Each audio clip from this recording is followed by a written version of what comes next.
ဒီနေ့ greater စနစ်တစ်သင်ယူရဲ့ chapter 1 စသွားမယ်အဲ့တော့တစ်ချက်လေးကြည့်ကြပါ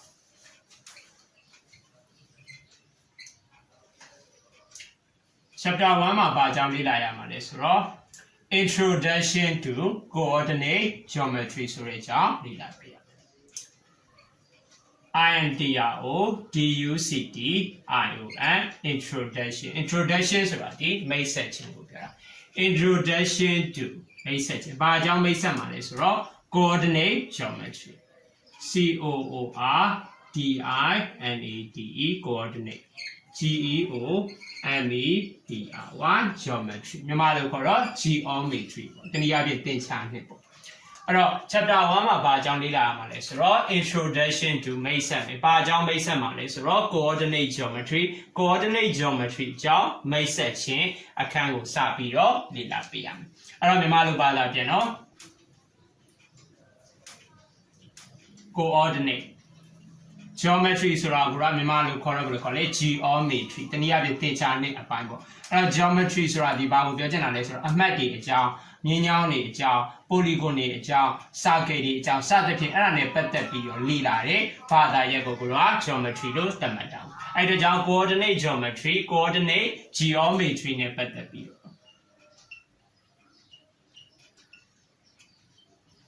geometry ကိုမြန်မာလိုရေးတော့ geometry ပဲရေးရပေါ့နော်အဲ့တော့ coordinate geometry နဲ့ပတ်သက်ပြီး introduction ဆိုတာဘာလို့မလဲမိတ်ဆက်ခြင်း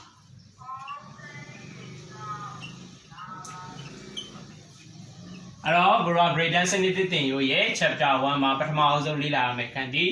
coordinate geometry အကြောင်းကိုမိတ်ဆက်ခြင်းအကြောင်းလေ့လာပြရမယ်ပေါ့အဲ့တော့ geometry ဆိုတာဒီ point အမှတ်တွေ line မြင်းချောင်းတွေcircle စက်ဝိုင်းတွေ polygon ပဟုကန်တွေအကြောင်းသူနဲ့ပတ်သက်တဲ့ area တွေသူနဲ့ပတ်သက်တဲ့ ဒုတွေစသဖြင့်သူနဲ့ပတ်သက်ပြီးတော့အသေးစိတ်လေ့လာတဲ့အကြောင်းကိုgeometry လို့ခေါ်တာပထမကျတော့ geometry ရဲ့ coordinate geometry ဆိုတာဒီ geometry ရဲ့အခွဲတစ်ခုပေါ့အဲ့တော့ဘာအကြောင်းလေ့လာမှာလဲအဲ့တော့ coordinate geometry ရဲ့ definition သူ့ရဲ့အဓိပ္ပာယ်သတ်မှတ်ချက်ဒီဘာကိုဆိုလိုတာလဲကိုရေလုံးစသွားကြည့်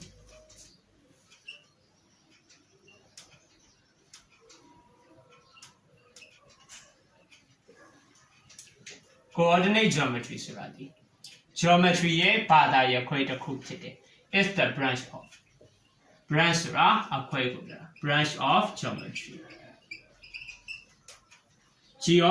ရဲ့ဘာသာရပ်ခွဲတစ်ခုဖြစ်တယ်ဘယ်လိုဘာသာရပ်ခွဲလဲဝယ်ဘာအကြောင်းလေ့လာမှာလဲပေါ့ position of point position ဆိုတာတည်နေရာကိုပြောတာ position of pointအမှတ်တွေရဲ့တည်နေရာကိုဘယ်မှာဆုံးဖြတ်မှာလဲဆိုတော့ on the plane ပြည်ညီပေါ်မှာဆုံးဖြတ်ပြည်ညီပေါ်မှာရှိသောအမှတ်တွေရဲ့တည်နေရာကိုဆုံးဖြတ်မယ် is defined အဲ့ဒီကြောင့် coordinate geometry ဆိုတာဒီဘာအကြောင်းလေ့လာမှာလဲဆို is the branch of geometry ရဲ့ဘာသာရပ်ခွဲတစ်ခုဘယ်လိုအကြောင်းကိုလေ့လာမှာလဲ geometry မှာအပိုင်းကြီးအများကြီးရှိတယ်ဘယ်ပိုင်းကိုလေ့လာမှာလဲဆိုရင် position of point အမှတ်တွေရဲ့တည်နေရာအကြောင်းကိုလေ့လာမှာဘယ်ပေါ်မှာရှိတဲ့အမှတ်တွေလဲဆို on the plane ပြင်ကြီးပေါ်မှာရှိသောအမှတ်တွေရဲ့တည်နေရာကိုလေ့လာတဲ့ဘာသာရပ်ကို coordinate geometry လို့ခေါ်တယ်အဲ့တော့အမှတ်တွေရဲ့တည်နေရာပြင်ကြီးပေါ်မှာရှိတဲ့အမှတ်တွေရဲ့တည်နေရာကိုဘယ်သူအကူအညီနဲ့လေ့လာမှာလဲဆိုတော့ with the help of coordinate ဘယ်သူအကူအညီနဲ့လေ့လာမှာလဲဆို head of coordinate တွေရဲ့အကူအညီနဲ့အမှတ်တွေရဲ့တည်နေရာကိုပြင်ကြီးပေါ်မှာဆုံးဖြတ်တဲ့အကြောင်းကိုလေ့လာတဲ့ geometry ကိုဘာလို့ခေါ်လဲ coordinate geometry လို့ခေါ်တယ်ပြောချင်တာအမှတ်တွေရဲ့တည်နေရာအကြောင်းဘာလို့မှာလဲလေ့လာမှာဟုတ်ပြီအမှတ်တွေရဲ့တည်နေရာဆိုတော့ဘယ်ပေါ်မှာရှိတဲ့အမှတ်တွေလဲ on the plane ပြင်ကြီးပေါ်မှာရှိသောအမှတ်တွေရဲ့တည်နေရာပေါ့ဥပမာ point A ဆိုပါစို့အမှတ် 1, အဲ့ဒါကိုတော့ပြင်ကြီးပေါ်မှာစဉ်းစားကြည့် on the plane ဆိုတာဒီတနည်းအားဖြင့် xy plane လို့လည်းကိုခေါ်တယ် Cartesian graph လို့လည်းခေါ်တယ်ကြိုက်တယ်လို့ခေါ်တူတူပဲပြင်ကြီးပေါ်မှာရှိတယ် x prime y prime ရှိမယ်အလယ်မှာ origin 0ရှိမယ်ပြီးအမှတ်လေးတွေမှတ်1 2 3 4 1 2 3 4ဒီကောနဲ့ဒီကောဒီအကွာဝေးတူနေရမယ်စကေးကိုက်နေရမယ်အဲ့ဒါမှသာလေကိုရဲ့ပုံဒီမှန်ပါx ဝင်ရော horizontal line ရေပြင်ကြီးမြင်းချောင်းပေါ်မှာ x ဝင်ရိုးရဲ့ကိုလို0ရဲ့ညာဘက်ချမ်းဒီအပေါင်းမဲ့ချမ်းဖြစ်တဲ့ကြောင့်1 2 3 4 0ရဲ့ဘယ်ချမ်းဒီ x အနှုတ်ဖက်အချမ်းတနည်းအားဖြင့် x prime ဘက်အချမ်းဒီ x အနှုတ်ဖက်အချမ်း -1 -2 -3 -4 စသဖြင့်အဲ့လိုပဲကိုလို y အနေနဲ့ကြည့်မယ် y exit y ဝင်ရိုးအနေနဲ့ကြည့်မယ်ဆိုရင်လေ0ရဲ့အပေါ်ဘက်အချမ်းဒီတနည်းအားဖြင့် y exit ဘက်ရှိတဲ့အချမ်းဒီအပေါင်းတက်မှုတွေ1 2 3 4 y prime exit ပဲရှိတဲ့အချမ်းဒီအနှုတ်တန်မှုတွေ-1 -2 -3 -4 စသဖြင့်ဒါကိုကပလင်းလို့ခေါ်တယ်ပြင်ကြီးတော့ဘာပလင်းလဲအတိအကျပြောရင် xy ပလင်းလို့ခေါ်တယ်နောက်တစ်မျိုးခေါ်ရင် Cartesian graph လို့ခေါ်တယ်အဲ့တော့ Cartesian graph လို့ပဲပြော xy ပလင်းလို့ပဲပြောပလင်းလို့ပဲပြောအတူတူပဲအဲ့ဒါကြောင့် coordinate geometry ဆိုတာအဲ့ဒီပလင်းပေါ်မှာရှိတဲ့အမှတ်တွေရဲ့တည်နေရာကိုလေ့လာတဲ့ဘာသာရပ်ကို coordinate geometry လို့ခေါ်တယ်အဲ့ဒါဒီမှာ point အမှတ်တွေရဲ့တည်နေရာကိုစပြီးလေ့လာမယ်point a အမှတ်ဒီဘယ်မှာရှိလဲဒီပြင်ကြီးရဲ့ဘယ်နားမှာ a အမှတ်ကိုသတ်မှတ်ပြရမလဲသူ့နောက်မှာ coordinate တန်ဖိုးလေးတွေပေးထားတယ်အဲ့တော့ head of coordinate အကူအညီဆိုတော့ဒီနောက်ကကဏ္ဍတန်ဖိုးလေးတွေကိုဆိုလိုတာဒီတန်ဖိုးလေးဒီ coordinate တန်ဖိုး coordinate တွေရဲ့အကူအညီကိုသုံးပြီး a အမှတ်ကို xy plane မှာသတ်မှတ်ကြည့်မယ် coordinate တန်ဖိုးကဘာပေးထားလဲ1,2ဆိုကြ x တန်ဖိုး1 y တန်ဖိုး2နဲ့စုံတဲ့နေရာလေးမှာ a အမှတ်ဆိုတာလေးရှိမယ်1,2 x တန်ဖိုး1နဲ့ y တန်ဖိုး2နဲ့စုံတဲ့နေရာလေးမှာ a အမှတ်လေးရှိမယ်လို့ဆိုလိုတာပေါ့ဟုတ်ပြီအဲ့ဒါဆိုရင်ကိုရရှိကကဏ္ဍတန်ဖိုး1ဒီပါတန်ဖိုးလေ x တန်ဖိုးဖြစ်မယ်နောက်ကကဏ္ဍတန်ဖိုးဖြစ်တဲ့2ဒီပါတန်ဖိုးလေ y တန်ဖိုးဖြစ်အဲ့တော့ coordinate ဆိုတာအဲ့ဒါကိုဆိုလို့ကျင်တာ coordinate ဆိုတာဒီနောက်ကကဏ္ဍတန်ဖိုးကိုဆိုလိုတာ1,2 x တန်ဖိုး1နဲ့ y တန်ဖိုး2နဲ့ဒါဒီ coordinate တန်ဖိုးတွေပေါ့အဲ့ဒါကမှ1ဆိုတာဒီက x တန်ဖိုးမလို့အဲ့ဒါကိုအင်္ဂလိပ်လိုခေါ်တော့ x coordinate လို့ခေါ်တယ် x coordinate ဒီ1 y coordinate y တန်ဖိုးဆိုတာဒီအင်္ဂလိပ်လိုခေါ်တော့ y coordinate လို့ခေါ်တယ်အဲ့လိုလေဒီအဲ့ဒီအတွက်ကြောင့် coordinate geometry ဒီ point တွေရဲ့ position အမှတ်တွေရဲ့တည်နေရာကိုလေ့လာမှာဘယ်သူရဲ့အကူအညီနဲ့လဲ head of coordinate တွေရဲ့အကူအညီနဲ့တနည်းအားဖြင့် x coordinate y coordinate တန်ဖိုးတွေရဲ့အကူအညီနဲ့အမှတ်တွေရဲ့တည်နေရာကိုဘယ်ပေါ်မှာလေ့လာမှာလဲ on the plane ပြင်ကြီးတစ်ခုပေါ်မှာလေ့လာတဲ့အကြောင်းကိုလို့စပြီးတော့ chapter 1ကစပြီးတွားထားပေးထားတယ်ပေါ့ဟုတ်ပြီအဲ့ဒီအကြောင်းကိုဆက်ပြီးတော့ကိုလေ့လာကြည့်ကြအောင်ဒီတော့စပြီးလေ့လာရမှာဒီအမှတ်တွေရဲ့ဒီနေရာကိုဘယ်ပေါ်မှာဘယ်လိုကနေရာချမှာလဲဆိုတော့ on the plane ပြင်ကြီးပေါ်မှာတနည်းအားဖြင့် xy plane ပေါ့ xy ပြင်ကြီးပေါ်မှာ x ဝင်ရိုး y ဝင်ရိုးပြင်ကြီးပေါ်မှာကိုယ်ကဆုံးဖြတ်မှာတနည်းအားဖြင့် Cartesian graph လို့လည်းခေါ်တယ် CRDSIN Cartesian graph ပေါ်မှာကိုယ်ကလေ့လာမှာပေါ့အဲ့ဒီကြောင့်ဒီတော့စပြီးတော့ Cartesian graph ရဲ့သတ်မှတ်ပုံ xy plane ရဲ့သတ်မှတ်ပုံလေးအကြောင်းရင်းစပြီးကြည့်အောင်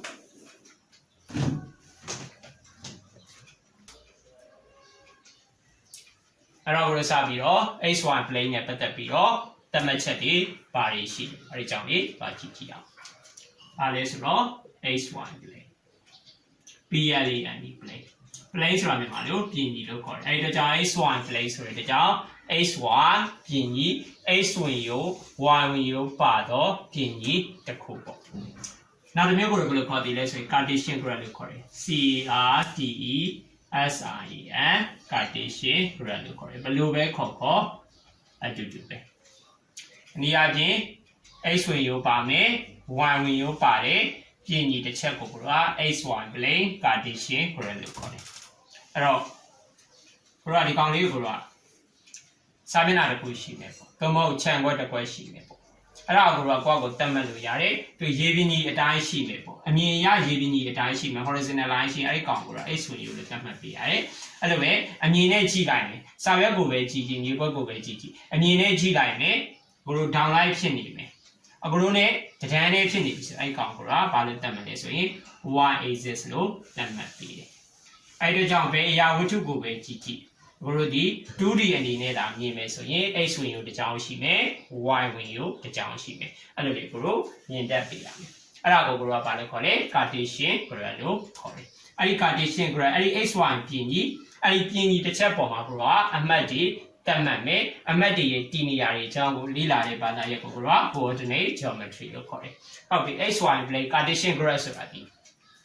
ညညောင်းတစ်ကြောင်းရှိမယ်ဝင်ရိုးနှစ်ခုရှိတယ်ဝင်ရိုးအင်္ဂလိပ်လို axis လို့ခေါ်တယ် AHIS axis လို့ခေါ်တယ်ဝင်ရိုးတစ်ခုရှိမယ်ဘယ်လိုဝင်ရိုးလဲဆိုတော့ရေပြင်ကြီးအတိုင်းသွားတဲ့ဝင်ရိုးတနည်းအားဖြင့် horizontal axis ရှိတယ်အဲ့လိုပဲ down လိုက်သွားတဲ့ဝင်ရိုး vertical axis ရှိမယ်အဲ့တော့ horizontal axis ရှိမယ် vertical axis ရှိမယ် horizontal axis ကိုပါဝင်ရိုးလို့ခေါ်လဲဆိုတော့ H ဝင်ရိုးလို့ခေါ်တယ်အဲ့ဒါကြောင့် H prime လို့သတ်မှတ်ပြီဒါကပုံတည်သတ်မှတ်ချက် capital letter နဲ့သတ်မှတ်ပြီညာဘက်ချမ်းကိုက capital H နဲ့သတ်မှတ်တယ်ဘယ်ဘက်ချမ်းကိုကြတော့ capital H prime လို့သတ်မှတ်တယ်အဲ့လိုပဲက vertical axis vertical line ပေါ့ down line ဝင်ရိုးရှိမယ် down line ဝင်ရိုးမှာလည်းမြားနှစ်ဖက်ရှိတယ်အပေါ်မြားရှိမယ်အောက်မြားအပေါ်မြားဘက်ကိုY နဲ့သတ်မှတ်တယ် capital Y နဲ့သတ်မှတ်တယ်အောက်မြားကိုကြတော့Y prime နဲ့သတ်မှတ်ပြီ Y ကလည်းအကြီး H ကလည်းအကြီးဖြစ်နေတယ်အဲ့တော့ဒါဒီH ဝင်ရိုးဒါဒီ Y ဝင်ရိုးပေါ့ H ဝင်ရိုးကိုဘယ်လိုခေါ်လဲဆိုရင် H axis လို့ခေါ်တယ်ဘယ်လိုခေါ်လဲ H axis H ဝင်ရိုးလို့ခေါ်တယ် H ဝင်ရိုးလို့ပြောတာလေဒီမြင်းချောင်းတစ်ခုလုံးကိုဆိုလိုတယ်အဲ့လိုပဲvertical line မှာတစ်ချက်သွားကြည့်တော့ Y ရှိမယ် Y prime ရှိတယ်အဲ့ဒီဝင်ရိုးကိုဘယ်လိုခေါ်လဲဆိုရင် Y axis လို့ခေါ်တယ် Y ဝင်ရိုးလို့ခေါ်တယ် Y ဝင်ရိုးလို့ပြောတာလေဒီမြင်းချောင်းတစ်လျှောက်လုံးကိုဆိုလိုချင်တာအများကြီးတောက်လျှောက်ရှိနေမယ်ဟုတ် infinity ထိရှိနေမယ်လို့ဆိုလိုချင်တာအဲ့ဒါကြောင့်H ဝင်ရိုးနဲ့ Y ဝင်ရိုးရှိမယ် H axis နဲ့ Y axis ရှိမယ်သူတို့နှစ်ခုစုံတဲ့အမှတ်လေးရှိတယ်အဲ့ဒီအမှတ်လေးကို0 line လို့သတ်မှတ်တယ်တနည်းအားဖြင့်အဲ့ဒီ point လေးပေါ့ H ဝင်ရိုးနဲ့ Y ဝင်ရိုးနဲ့စုံတဲ့ point လေးကိုorigin အမှတ်လို့သတ်မှတ်ပြီး ORIGIN origin လို့သတ်မှတ်ပြီး origin ဆိုတနည်းအားဖြင့်မူလပေါ့မူလအစနေရာလို့သတ်မှတ်ပြီးတယ်အဲ့ဒါကြောင့် H ဝင်ရိုးနဲ့ Y ဝင်ရိုးနဲ့စုံတဲ့နေရာဒီ origin အမှတ်ဖြစ်မယ်တနည်းအားဖြင့်0အမှတ်ဖြစ်မယ်0ဆိုတာဒီ H တန်ဖိုး0လား Y တန်ဖိုး0လားဆိုတော့နှစ်ခုလုံး0 H တန်ဖိုးလည်း0ဖြစ်တယ်လို့ Y တန်ဖိုးလည်း0ဖြစ်တယ်အမှတ်0.0အဲ့လိုလေးကိုသိထားပြရဟုတ်ပြီသိရပါလိမ့်3ချက်ဖြစ်သွားပြီ H ဝင်ရိုးကို H axis လို့သတ်မှတ်တယ် Y ဝင်ရိုးကို Y axis လို့သတ်မှတ်တယ်သူတို့နှစ်ခုစုံတဲ့ခလေက point လေးကို0လို့သတ်မှတ်တယ်တနည်းအားဖြင့်ဒါဒီဘာ point လဲဆိုတော့ origin point လို့ခေါ်တယ်မူလဝင်ရိုးအမှတ်မူလအမှတ်လို့သတ်မှတ်တယ်တနည်းအားဖြင့်အဲ့ဒီတန်ဖိုးဒီအဲ့ဒီ0ဆိုတဲ့တန်ဖိုးဒီ H တန်ဖိုးလည်း0ဖြစ်တယ်လို့ Y တန်ဖိုးလည်း0ဖြစ်စေတဲ့အမှတ်မူလအမှတ်ပေါ့ပြီးတော့ဒီ0ပေါ်မူတည်ပြီးတော့မှကျန်တဲ့အမှတ်တွေကိုကိုသတ်မှတ်ပြီးH ဝင်ရိုးကိုစကြည့်မယ် H axis ကိုစကြည့်မယ်အဲ့တော့0ရဲ့ညာဘက်ခြမ်းဒီ H တန်ဖိုးအပေါင်းဘက်အချမ်း1 2 3 4 5တနည်းအားဖြင့် H capital H ဘက်အချမ်းဒီအပေါင်းဘက်အချမ်းဖြစ်ပြီး0ရဲ့ဘက်အချမ်းတနည်းအားဖြင့် H prime ဘက်အချမ်းဒီH တန်